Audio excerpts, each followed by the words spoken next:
Sa mga nagtatanong guys, kung mga ilang buwan o ilang araw o ilang weeks lumalaki ang gagamba. So sa captive breed, so meron tayong ginawang pag-aaral guys. So pagka power feed ang gagamba natin guys, so ibig sabihin araw-araw siyang kumakain.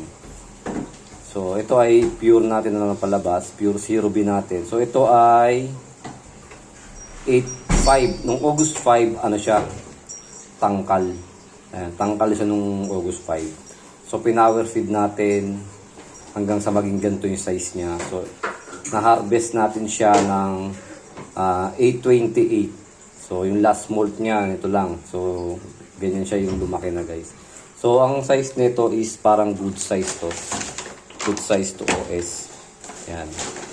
So, di ba? So, yan, mahigit wala pang isang buwan guys, kung ipa-power feed niyo yung gagamba niyo, makakapagpalaki kayo ng ganito kalaki. Magmula sa tangkal guys. So, magmula sa sling, so siguro mga sling 2 tangkal, mga 3 weeks o ganon, kulang-kulang ng isang buwan. So, almost kulang-kulang 2 months meron na kayong ganitong kalaki guys. So yun lang guys. So update ko na lang kayo sa breed natin ulit, Zero Lion. So pag may tanong kayo, PM lang sa akin at comment dito sa chat sa post natin na to.